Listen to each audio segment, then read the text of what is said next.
This video will cover the installation of an IPD skid plate into a 1990 Volvo 245. This installation can be completed over a coffee break. Some later 240s have a fitment issue with this skid plate. In these cases, the side in question is perforated and can be removed for installation.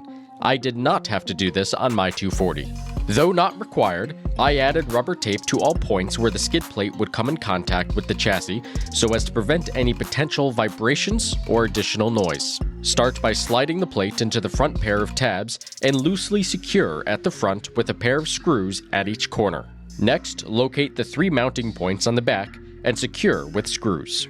Evenly tighten all 5 points until secure, and you're done. Enjoy your new IPD skid plate in your Volvo 240.